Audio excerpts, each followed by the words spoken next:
ষষ্ঠ শ্রেণীর ছাত্রছাত্রীরা, আজ আমি তোমাদের 1.5-এর জ্যামিতিক পরিমাণের জ্যামিতিগুলো বুঝিয়ে দিচ্ছি। দেখো, আমি তোমাদের সব অঙ্কগুলো বোর্ডে করে দিই, কিন্তু বোর্ডে যেহেতু তোমরা জ্যামিতির পরিমাণটা সঠিকভাবে বুঝতে পারবে না, সেই জন্য আমি তোমাদেরকে এখানে খাতায় ভিডিও করে দিচ্ছি। ঠিক আছে? দেখো, আমরা জ্যামিতিক পরিমাপটা পড়ব। দেখো, মহিদুর, রানা, রিনি ও নাসির বাগানে বসে নিজের কাজ চেনা জিনিসের আলাদা ছবি আঁকছে। ঠিক আছে? মহিদুরের ছবি, দেখো এখানে যে ছবিটা দেওয়া আছে এটা মহিদুরের ছবি। দেখছি মহিদুর আঁকা গ্রামের ছবিতে জমির আল দুটি পরস্পর, এখানে কি বসবে? দেখো, এই যে এটা হচ্ছে জমির আল, এই যে আল, এটা কি সমান্তরাল। ঠিক আছে? তাহলে এখানে দেখো সমান্তরালে আমরা রাইট দেব।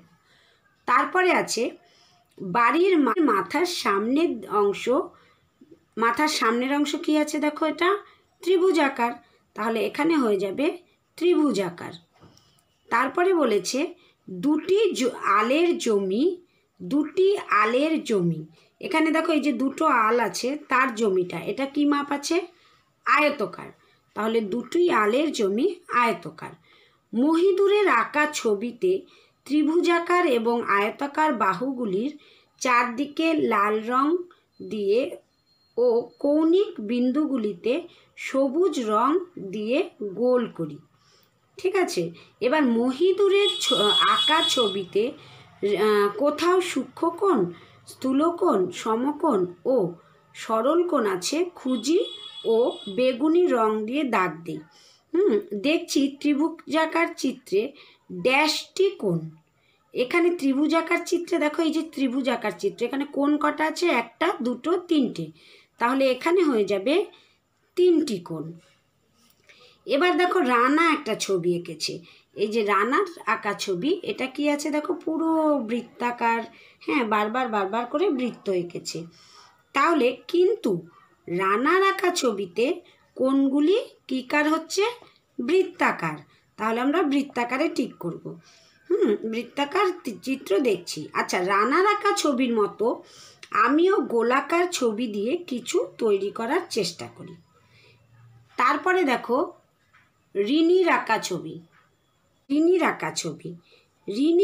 ছবির মধ্যেও কৌণিক বিন্দু, রেখাংশ এবং বিভিন্ন কোণ একইভাবে চিহ্নিত করি।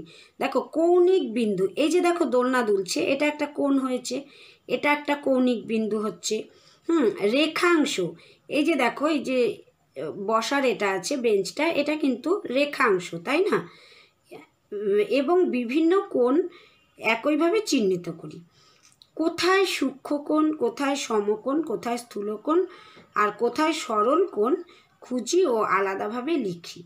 দেখো, এখানে আমরা সূক্ষ্মকোণ, সরলকোণ, স্থূলকোণ যে নামগুলো পেয়েছি, আমাদের কি করতে হবে? সূক্ষ্মকোণ, স্থূলকোণ আর সরলকোণ সম্পর্কে সচেতন হতে হবে, তাই না? আমরা যদি সূক্ষ্মকোণ বলি, তাহলে আমরা কোণ আঁকতে গেলে কি করব? প্রথমে নিচের সরলরেখাটা, ভূমিটা আঁকবো। এবার আমরা যদি এরকমভাবে একটা দাগ দিয়ে দিলাম, এটা একটা কোণ তৈরি হলো। এবার এই কোণটা কি কোণ তুমি কি করে বুঝবে বলো তো? এই যে দেখো আমাদের এখানে যে চাঁদাটা আছে, এটার যে এই যে মাঝখানের পয়েন্টটা আছে, এটাকে আমরা সরাসরি এই কোণায় বসাবো। বসানোর পরে দেখো এই যে এই সোজাসুজি দাগ থাকলো, এটা কত ডিগ্রি হয়েছে কোণটা? এখানে দেখো এটা 25 ডিগ্রি হয়েছে, তাই তো? এই দেখো 20 পরে এই যে 1, 2, 3, 4, 5 এই দাগ পর্যন্ত, তাই তো? তাহলে এটা হয়ে গেল 25 ডিগ্রি কোণ, এবং এই 25 ডিগ্রি কোণ হলো সূক্ষ্মকোণ। তাহলে 25 ডিগ্রি কোণই যে সূক্ষ্মকোণ সেটা কিন্তু ভেবো না। যে কোণের মান 90 ডিগ্রির থেকে কম তাকে সূক্ষ্মকোণ বলে। বুঝতে পেরেছো তো? আমরা এটা যখন সূক্ষ্মকোণ বলেছি, তাহলে আমরা সূক্ষ্মকোণের ডেফিনেশন কি লিখতে পারি? যে কোণের মান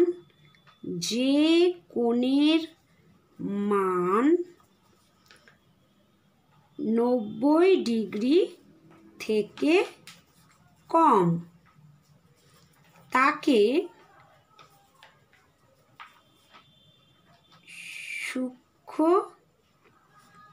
কোণ বলে। তাহলে আমি কিন্তু আর সূক্ষ্মকোণের মাপ বলবো না। কেন বলবো না? কারণ 90-এর চেয়ে ছোট সংখ্যা যেটা হবে সেটাই সূক্ষ্মকোণ। তাহলে বুঝতে পেরেছো তোমরা সূক্ষ্মকোণ। এবার আমরা বুঝবো স্থূলকোণ। আমি এখানে একটা সমকোণ এঁকে নিয়েছি। সমকোণ কি হলো? দেখো, প্রথমে এ বি আমি নাম দিয়ে একটা ভূমি এঁকে নিলাম। তারপরে একদম সোজাসুজি করে একটা দাগ দিয়ে কি হয়ে গেল আমাদের সমকোণ। যেমন দেখো, সমকোণ আমরা কি করে বুঝবো? এই যে চাঁদাটা আছে এটার একদম মাঝখানেই কিন্তু আমাদের মাপটা রাখতে হয়। এই বিন্দু, এই যে এখানে এ বিন্দুতে আমি মিলিয়ে সোজাসুজি ধরেছি। দেখো, একদম সোজাসুজি 90-এ গিয়ে মিলেছে। তাহলে 90-এ যখন মিলেছে, এটা আমাদের কোণের মান কত হয়ে গেল? 90 ডিগ্রি। তাহলে আমরা 90 সমকোণ কি লিখব? সমকোণ লিখব যে কোণের মান 90 ডিগ্রি তাকে সমকোণ বলে। বুঝতে পেরেছ? এবার আমরা কি করব? এবার আমরা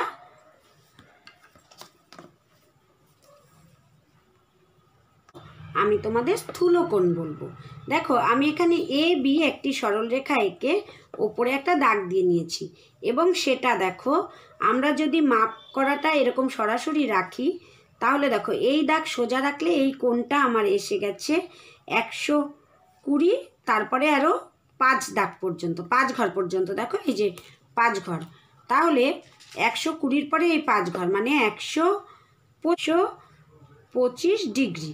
তাহলে 125 ডিগ্রির কোণই যে শুধুমাত্র স্থূলকোণ হবে এটা কিন্তু তোমরা ভেবে নেবে না। স্থূলকোণ তাহলে কোণগুলো কাকে বলবো আমরা? যে কোণের মান দেখো, আগে আমি তোমাদের 90 ডিগ্রি বুঝিয়েছি, এটা দেখো 90-এর থেকে বেশি। তাহলে যে কোণের মান 90 ডিগ্রি থেকে 180 ডিগ্রি পর্যন্ত 80 ডিগ্রি পর্যন্ত হয় তাকে স্থূলকোণ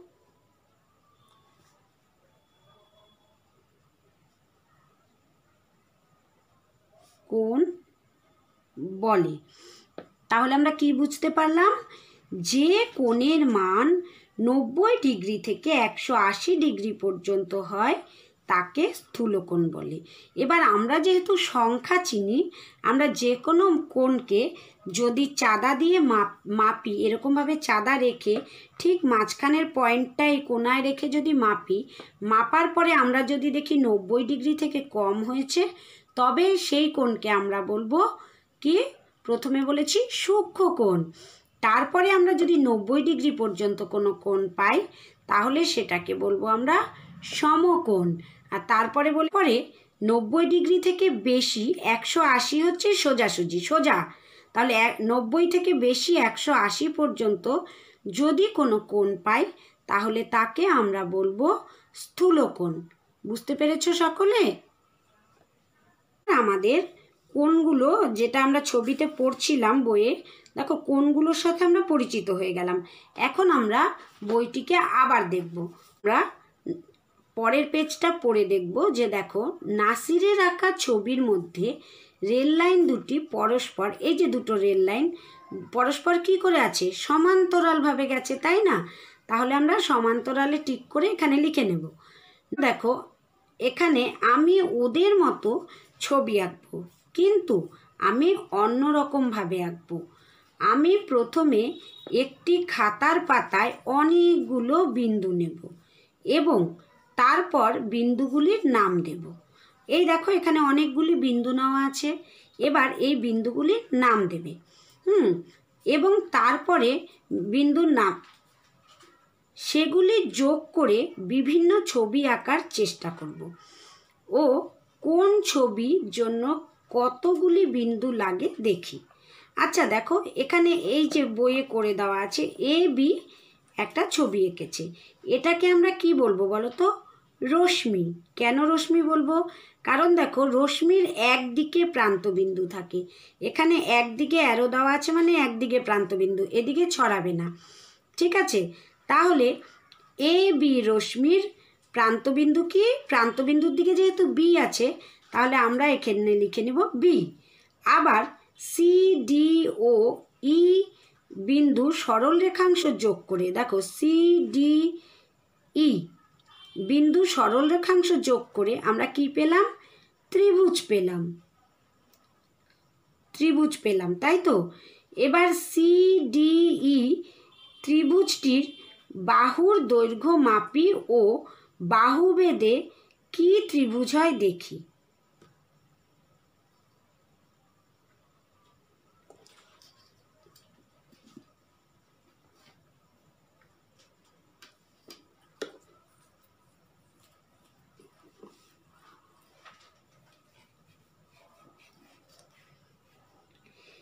এখানে আমরা দেখো বাহুর মাপ কি দিয়েছে? 0 থেকে 1 একটা সাইড, আবার এখানেও তাই, দেখো 0 থেকে 1 পর্যন্ত। তার মানে আমরা বুঝতে পারলাম এখানে বাহু দুটি সমান, তার মানে এটি কি হলো বলো তো? সমদ্বিবাহু ত্রিভুজ। এছাড়া এই ত্রিভুজটার আমরা আরেকটা কি নাম দিতে পারি? সমকোণী। দেখো একটু আগে আমি তোমাদের কোণ বুঝিয়েছি, সমকোণ। দেখো এটা একদম সোজা আছে, 90 ডিগ্রি কোণ আছে, তাহলে এটাকে আমরা সমকোণী সমদ্বিবাহু ত্রিভুজ বলতে পারি। বুঝতে পেরেছো? এবার দেখো এখানে খালি ঘর দিয়েছে 4টা, তার মানে আমাদের 4টা বিন্দু যোগ করতে হবে। ড্যাশ ড্যাশ ড্যাশ বিন্দু যোগ করে আয়তকার চিত্র পেলাম, তার মানে আমাদের কি করতে হবে? একটা আয়তকার চিত্র। দেখো এই যে আমি বিন্দুগুলো যোগ করে দিচ্ছি, এবার আমি ইচ্ছে মতো নাম দেব। ধরো এখানে দিলাম পি কিউ আর এস, তাহলে পি কিউ আর এস বিন্দু যোগ করে একটি আয়তকার চিত্র পেলাম। এটা আমরা নিজেরা করলাম। এবার তারপরে দেখো ড্যাশ ও ড্যাশ বিন্দু যোগ করে এক্স ওয়াই সরল রেখাংশ সমান্তরাল সরল রেখাংশ পেলাম। সরল রেখাংশ, দেখো এখানে এক্স ওয়াই তোমাদের দুটো বিন্দু দেওয়া আছে, তাহলে এখানে যদি আমরা আর একটা এরকমই সরল রেখাংশ আঁকি এবং এদের যে কোনো নাম দিতে পারি, ধরো আমি এস টি নাম দিলাম, তাহলে এখানে যদি আমরা লিখি যে এস টি বিন্দু যোগ করে এক্স ওয়াই সরল রেখাংশের সমান্তরাল সরল রেখাংশ আঁকি। বুঝতে পেরেছো তো? তাহলে এক্স ওয়াই সরল রেখাংশের সমান্তরাল সরল রেখাংশ পেলাম। এবার দেখো ড্যাশ ড্যাশ ড্যাশ বিন্দু যোগ করে সরল রেখাংশ দিয়ে স্থূলকোণী ত্রিভুজ আঁকি। স্থূলকোণী বলতে আমি তোমাদের কি বুঝিয়েছিলাম? 90 থেকে 180 ডিগ্রি কোণ পর্যন্ত স্থূলকোণী ত্রিভুজ। তাহলে দেখো আমরা স্থূলকোণী ত্রিভুজ এঁকে নেব কিভাবে? এই দেখো এখানে টি থেকে আমি দুটো বিন্দু এঁকেছি, দুটো বিন্দু টেনে নিলাম, তাহলে এখানে কি হয়ে গেল? নাম দিয়ে দিলাম টি আর এস। আমি এখানে নাম দিয়ে দিলাম টি আর ও এস বিন্দু যোগ করে সরল রেখাংশ দিয়ে স্থূলকোণী ত্রিভুজ আঁকি, এঁকে নিয়েছি। এবার এই স্থূলকোণী ত্রিভুজের বাহুগুলির দৈর্ঘ্য মাপি।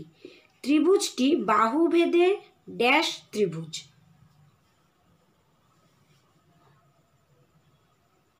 এই ছবিটায় মাপতে গেলে এটি আমাদের কত হয়ে যাচ্ছে? 90 ডিগ্রির বেশি। তার মানে এটা বাহুর, প্রত্যেকটা বাহুর মাপ আলাদা আছে, তাহলে এটা স্থূলকোণী। তাহলে ত্রিভুজটি বাহুভেদে স্থূলকোণী ত্রিভুজ হলো। বুঝতে পেরেছো তো? এই ত্রিভুজটির তিনটি কোণ কি কি বলো তো? কোণগুলোর নাম আমরা যখন দেব তখন এক একটা কোণকে এরকম, যেমন টি আর এস, এই কোণটাকে ধরার জন্য আর কে মাঝখানে রাখবো। যেমন দেখো টি আর এস, ত্রিভুজের চিহ্ন আমরা কিভাবে দেব? এই যে কোণের চিহ্ন দিলাম, কোণ টি আর এস আরেকটা কোণ আমাদের কি হবে STR, তাহলে কোণ STR তার মানে এই কোণটি, বুঝতে পেরেছো? আর একটা কোণ আসবে এটা, তাহলে হবে TSR। এবার হলো কোণ TSR। এবার তিনটি কোণের যোগফল, তিনটি কোণের, এবার একটা কথা মনে রাখবে, যে কোনো ত্রিভুজের যদি যোগফল করা হয় সমষ্টি করলে 180 ডিগ্রি কোণ হয়। 45 ডিগ্রি, 45 ডিগ্রি,